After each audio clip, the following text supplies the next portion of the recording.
So the thing that is important all the time when it comes to answering these questions is to make sure that you identify the functional group and the homologous series to which each compound belongs. Now, I see a carbonyl group over there. Carbonyl group there, that's a ketone. Here I see a triple bond there, that's an alkyne. Now any additional information about that is that it is unsaturated. I'd like to note that it is a hydrocarbon and therefore it is an unsaturated hydrocarbon because it has triple bonds between carbon atoms. Compound C is 2,4 dimethyl pentane, ane. It's an alkane, it's a hydrocarbon, but now a saturated hydrocarbon as it will have single bonds between carbon atoms. Compound D, butan 1-ol, is an alcohol.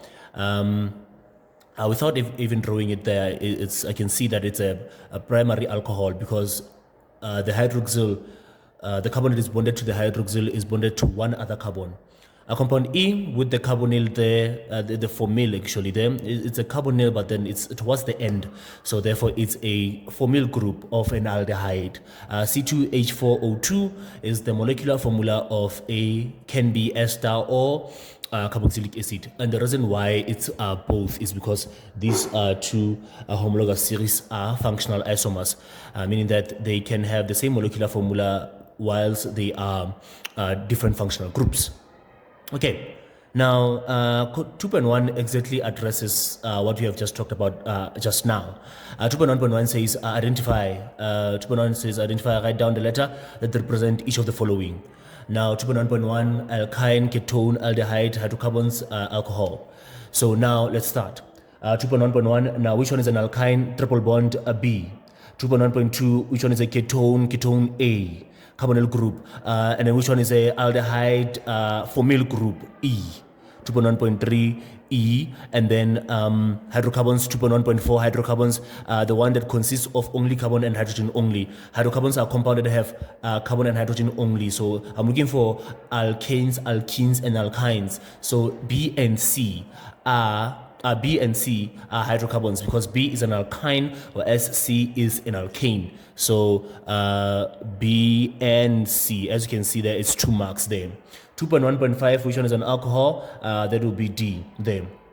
And one can simply just grab 1, 2, 3, 4, 5, 6 marks there for those there. 2.2.2 there says now, to which homologous series does the following compounds belong?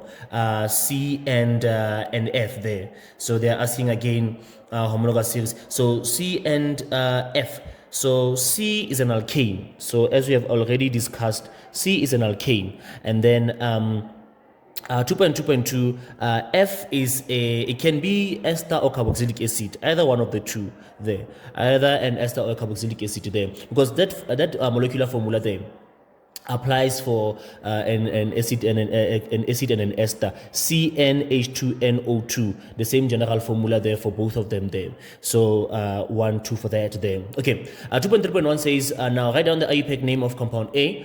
The IUPAC name of compound A. Look at compound A over there. So now the thing here is that I have to now firstly identify on which side, left or right, is my functional group situated. Now when I look at it there, it is more towards the right hand side. So it means I'm going to start counting I see 4 carbons there.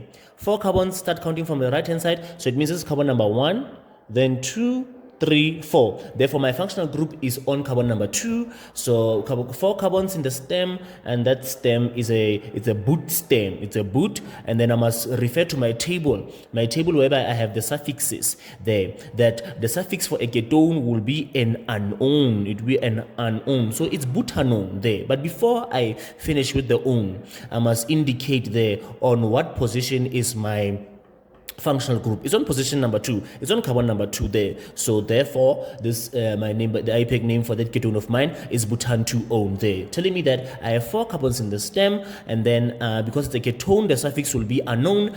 And after counting by firstly deciding that I'm going to start counting from the right hand side because my functional group is closer to the right hand side, then my functional group is on carbon number 2, so it's butan 2-on there. You got that one? Then we have 2 marks for this one there. 2.3.2 there.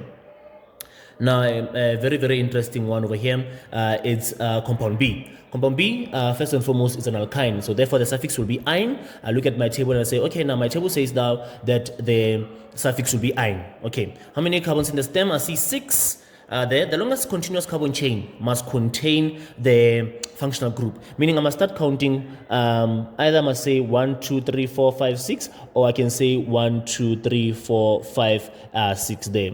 But the longest continuous carbon chain will have to be this one because it must contain that triple bond functional group over there. So there's no way I can go down there and move that way. I cannot cut the triple bond out of the continuous carbon chain. So the triple bond will be within the continuous carbon chain, and it has 6 carbons in the stem. And then now I look at the position of the triple bond. Is it more towards the left hand side or is it on the right hand side? As you can see there, the triple bond is more towards, is leaning towards the right hand side. So it means my first carbon will be on the right hand side. This will be my first carbon. 1, 2, 3, 4, 5, 6 over there. So it means I have my triple bond on carbon number 2 there. And then now what else do I have? I have side branches, side chains. I have a ethyl side chain. Ethyl because that side chain over here, it has 2 carbons in it there. So it's an ethyl side chain. That one is a methyl side chain because it has 1 carbon there. Okay, now let's start with our side chains there. So now I have an ethyl on carbon number 3 and I have a methyl on carbon number 5. But then when I name, when I start naming, which of the side chains comes first? Now remember, the rule is that we must name them, we must put them in alphabetical order. So in that order, E comes before M then. Even if we had halogens there, the halogens with the side branches will have to go alphabetically there. So alphabetically in this case is E and M, so E comes first. So now we have on carbon number 3 we have that ethyl there, dash. On carbon number 5 then we have that methyl there, and then 6 carbons in the stem. The stem is a hex, and then on carbon number 3, that's where we have carbon number, it's 2. On carbon number 2, that's where we have our triple bond, and then the suffix for an alkyne is "-ine" there. So this will be 1, 2, 3 for that one over there. Okay, now I see 7, I see 13. This will be an activity out of 13. Okay.